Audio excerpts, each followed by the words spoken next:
It's a Beatles album. Do I even need to explain?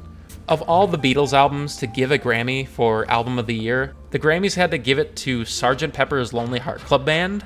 They could have given it to so many better albums. And I know I'm gonna get some shit for this. Like, I know this is a hot take, but this is the weakest of the Beatles' classic run of revolutionary albums. Of that whole stretch that was their late 60s, this is the weak link. I'm of course being negative on it because it's such a classic album and does obviously deserve a Grammy, but it's not my pick for best Beatles album. I guess it's the safest sounding album of the bunch.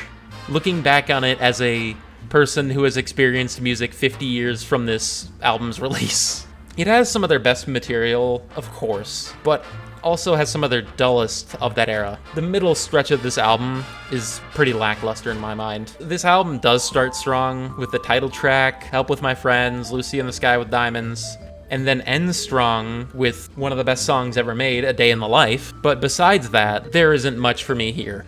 It's the Beatles. You gotta give it up to the Beatles. I know that's fucking trite of me to say, just like, oh, I gotta give it to them, but I'm ranking it on these criteria and my own personal feelings, so of course I'll just give it to them.